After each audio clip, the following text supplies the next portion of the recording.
Brandon here. So we got home earlier today from Kabankalan. We were eating Italian food. We were at the mall playing with the kids. And then when we got home, we were gonna finish the vlog.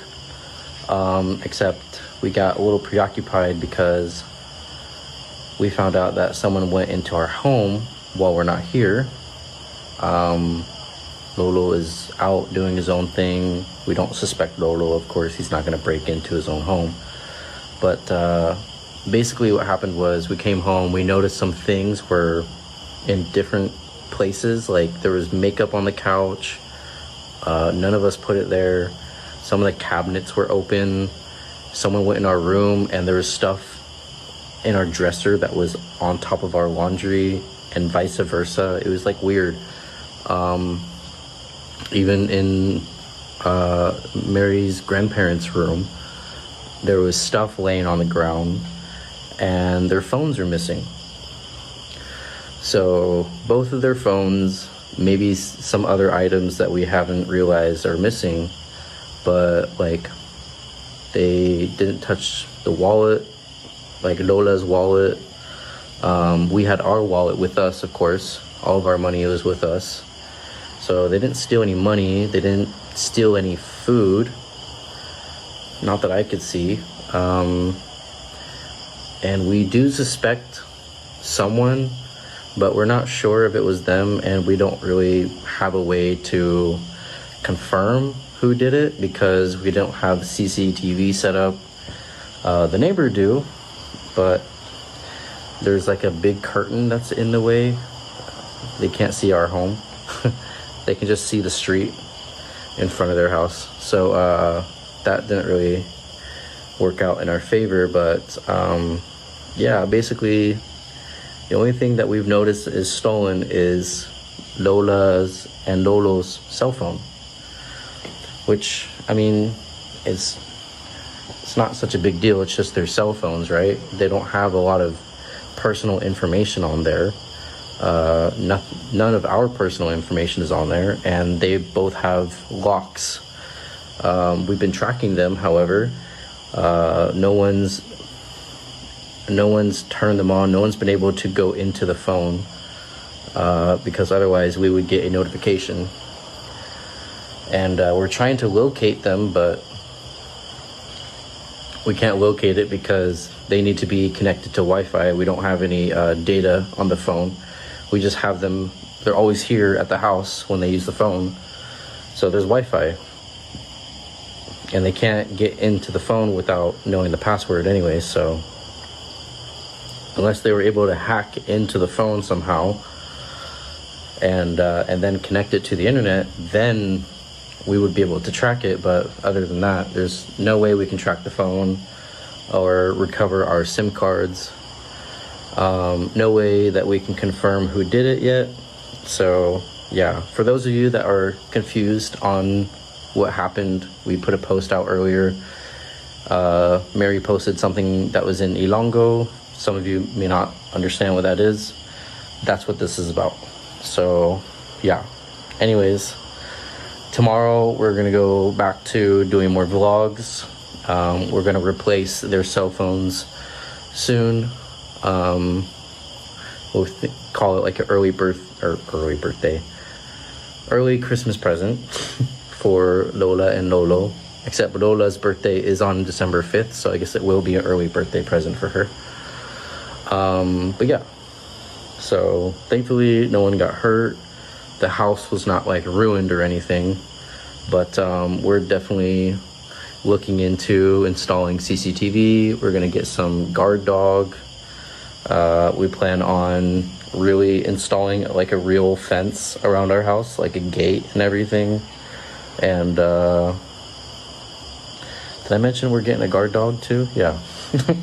Basically, we're gonna have this on total lockdown. But yeah, just want to say thank you guys so much for watching. I know it's a bit weird for the vlog to take this kind of turn, but that's reality, right? But yeah, again, thank you guys so much for watching. I hope you enjoyed this video, and we'll see you in the next one.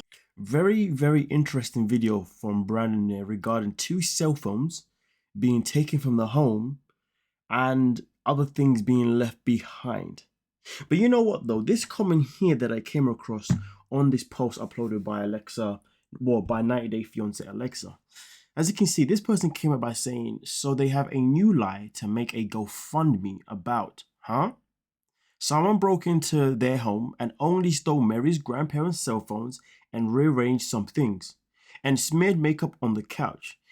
I don't buy it all. On the show, they were quite poor, and since the show, they've put up many false GoFundMes as a money grab.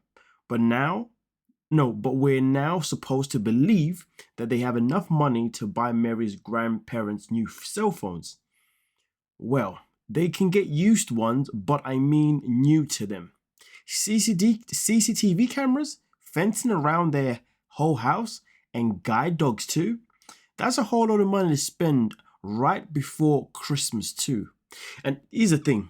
After reading this comment, it definitely got me thinking a little bit more based on what I thought originally. And, my original thought was, I feel like they're making this video because there's something that they're looking to capitalize on. Because why would you make a video regarding your grandparents' phones being taken, but nothing else was being taken?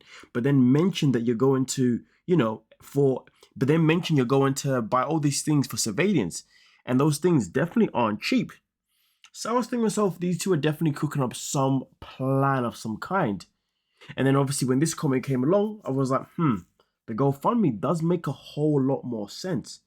I mean, it only fits the narrative because we know they've done that multiple times and there's no stopping them now. Why would they do anything different now? And with Christmas coming up, of course, they can easily use the excuse or the reason of, because of Christmas, guys, and we've just spent money on all the security, we're going to need money to be able to buy things for midnight's first Christmas, blah, blah, blah, blah, blah. So I'm expecting them, if they make a GoFundMe, to definitely throw Midnight's name under the bus as a way to, as a unique selling point, as a way to manipulate the audience to believe that, that they obviously now need money considering they spend so much on their own safety. And that's why I was like, this comment makes more sense. But to be fair, one of my other thoughts, and this one's just a plain one, really and truly, was, what if there was no robbery? And what if the grandparents did just come back and they just took their cell phones and then they just left? What if that is what just generally happened and there was no theft? Because the whole situation is just it just isn't making sense. The math isn't mathing. And the saddest thing is when it comes to Brandy and Marin, well, when does the math ever math? Oh. I've also come across this comment as well by the same person who made a reply, okay? And they said, like someone else commented, that's why we learn about the boy who cried wolf as kids, which is exactly right.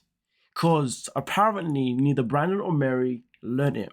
After almost 20 years as a cop, responding to many burglaries, people that break into your home aren't going to waste time rearranging your things.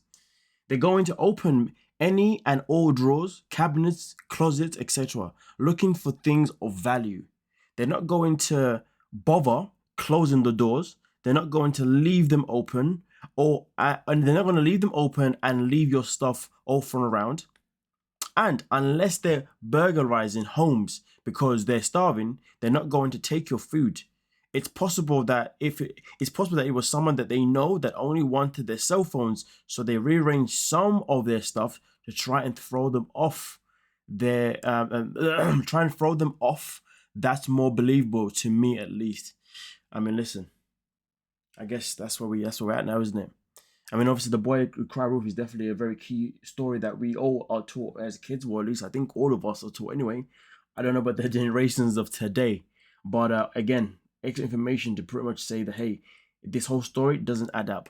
Things aren't adding up. There must be a build-up of some kind that they are building up to, and GoFundMe usually is their go-to. So the question is that what's going to be coming up in the next few days or something like that? Well, only thing that I can do is just basically watch out and see if they do any of these things, and then of course I'll be here to report to you guys and let you know if another GoFundMe may be made by these two crazy kids who seem to be getting away with these GoFundMe, because each time they make them, they do actually make money out of it, and it is absolutely ridiculous. But hey, let me know your thoughts down below in the comment section. Don't forget to like, subscribe, and of course, peace.